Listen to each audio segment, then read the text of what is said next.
இந்த உலகத்தில் மக்கள் பணம் சம்பாதிக்கிறதுக்காக ஏகப்பட்ட எஃபர்ட் போடுறாங்க.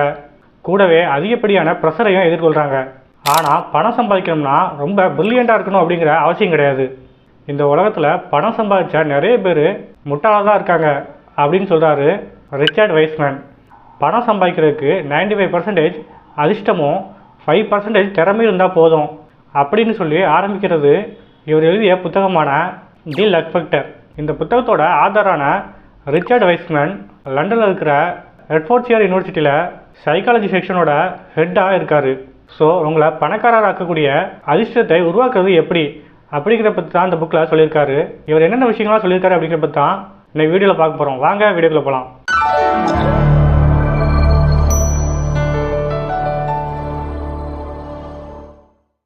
வெற்றிக்கு அதிர்ஷ்டம் அப்படிங்கிறது ரொம்பவே முக்கியம்.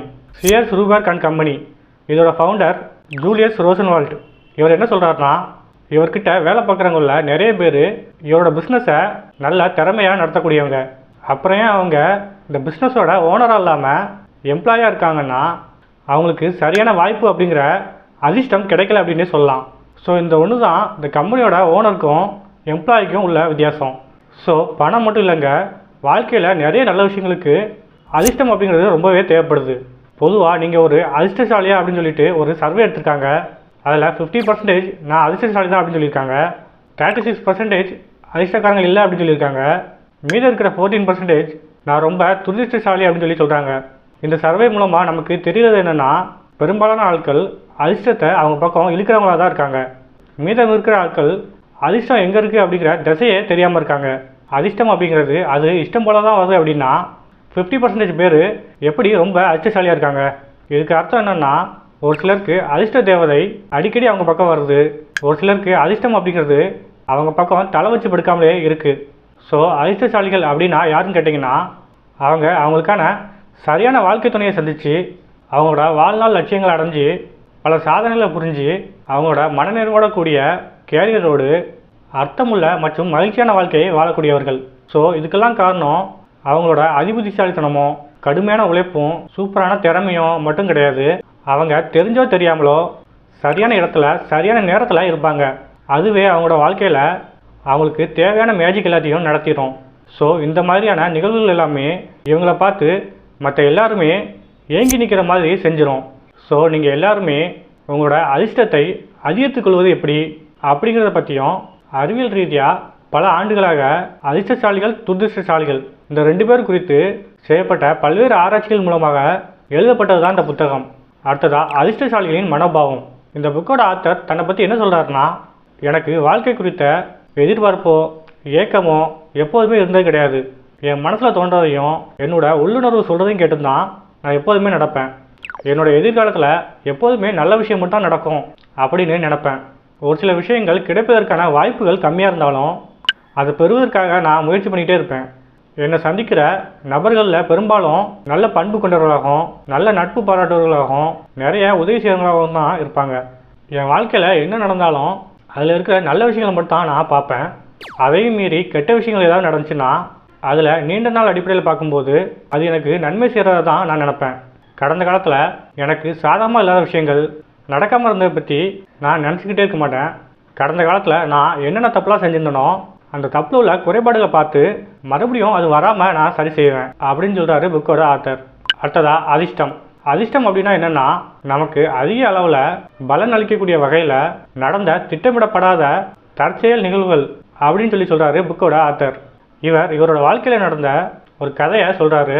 இவர் ஸ்கூலில் படிக்கும்போது நிறைய மார்க் எடுக்கிற ஒரு டேலண்டான ஸ்டூடெண்ட். இவரோட படிப்பு சம்மந்தமாக ஒரு டவுட் வருது. அந்த டவுட்டை கிளியர் பண்ண லைப்ரரிக்கு போகிறாரு. அங்கே இருக்கிற லைப்ரரி ஆஃபீஸர்கிட்ட அந்த குறிப்பிட்ட பாட சம்மந்தமான புக்கு எங்கே இருக்குது அப்படின்னு கேட்குறாரு.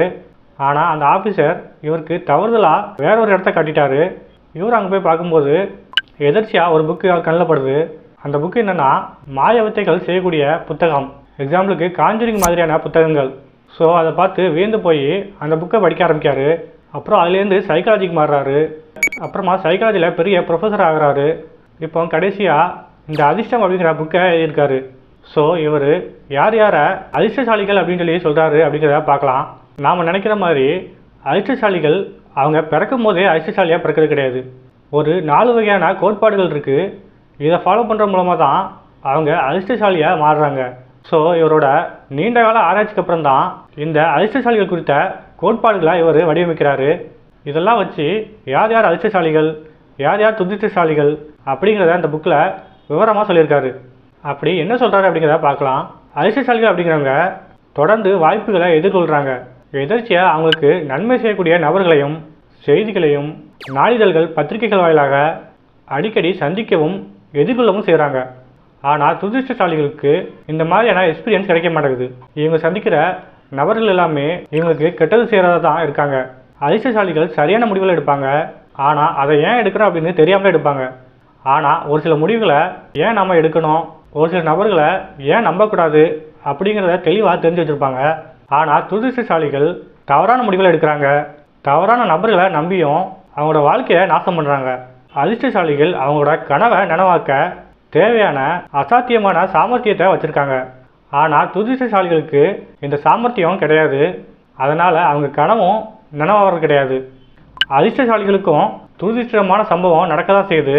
ஆனால் அவங்க அதை அவங்க வெற்றிக்கான அனுபவமாக மாற்றிக்கொள்கிற குணாதிசயத்தை வச்சுருக்காங்க. ஆனால் துரதிர்ஷ்டசாலிகளோ அவங்களுக்கு நடந்ததை நினச்சி அவங்க வாழ்க்கையை வீணடிச்சிட்டு இருக்காங்க. இதனாலேயே இவங்களால தொடர்ந்து சாமர்த்தியமாக செயல்பட முடியல. ஸோ எல்லாத்தோட அடிப்படையில் இவர் ஒரு 4 கோட்பாடுகளை சொல்கிறாரு. அது என்னென்ன அப்படிங்கிறத பார்க்கலாம்.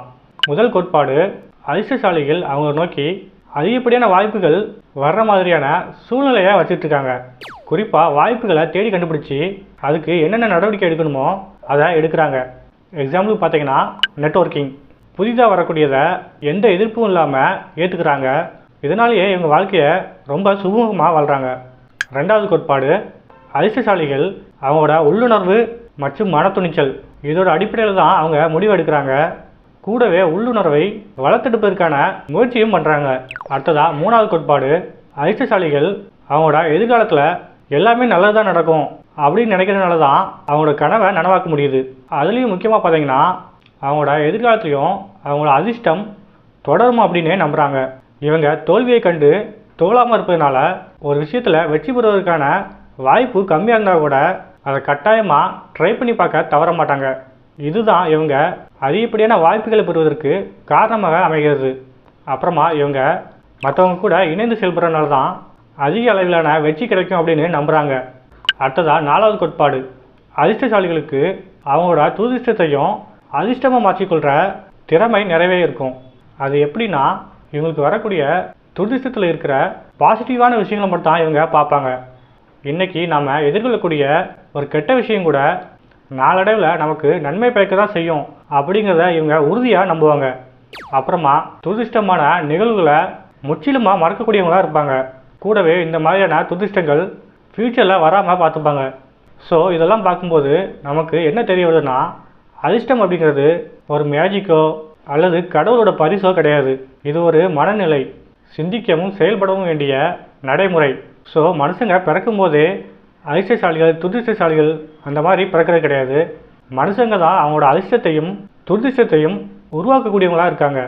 ஸோ அதிர்ஷ்டத்தை இந்த மாதிரி சிம்பிளாக புரிஞ்சுக்கிட்டு அதை நாம் செயல்படுத்தணும் அப்படிங்கிறத இந்த புக்கில் விவரமாக சொல்லியிருக்காரு. அதிர்ஷ்டம் குறித்த இந்த 4 கோட்பாடுகளையும் நீங்கள் புரிஞ்சுக்கிட்டீங்கன்னா அதிர்ஷ்டத்தையும் உங்களால் புரிஞ்சிக்க முடியும். இது தவிர உங்களோட வாழ்க்கையில் நீங்கள் அதிர்ஷ்டம் மூலமாக மிகப்பெரிய பலன்களையும் உங்களால் அதிகரித்து கொள்ள முடியும் அப்படின்னு சொல்கிறாரு புக்கோட ஆத்தர். ஸோ ஒரு சில வினாடிகளில் உங்களுக்கு அடிக்கிற அதிர்ஷ்டம் எப்படி உங்கள் வாழ்க்கையை மேன்மடை செய்யுமோ அதே மாதிரி தான் ஒரு சில வினாடிகளில் நடக்கிற துரதிர்ஷ்டம் உங்களோட வாழ்க்கையை புரட்டி போட்டுரும் அப்படின்னு சொல்லி முடிக்கிறது இந்த புத்தகம். வாழ்க்கையில் முன்னேற துடிக்கிற எல்லாருமே இந்த புக்கை வாங்கி படிக்கலாம். இந்த புக் சம்மரி உங்களுக்கு பிடிச்சிருந்தா வீடியோவை லைக் பண்ணுங்கள். இந்த வீடியோ பற்றிய கருத்துக்களை கீழே கமெண்ட் பண்ணுங்கள். சேனலை சப்ஸ்கிரைப் பண்ணுங்கள். இந்த மாதிரி மோட்டிவேஷன் ஸ்டோரி மட்டும் இல்லாமல் ஃபினான்ஸ் அண்ட் இன்வெஸ்ட்மெண்ட் இதை பற்றிலாம் தெரிஞ்சுக்கணுன்னா என்னோடய ப்ளேலிஸ்ட்டில் போய் பாருங்கள். தேங்க்ஸ் ஃபார் வாட்சிங்.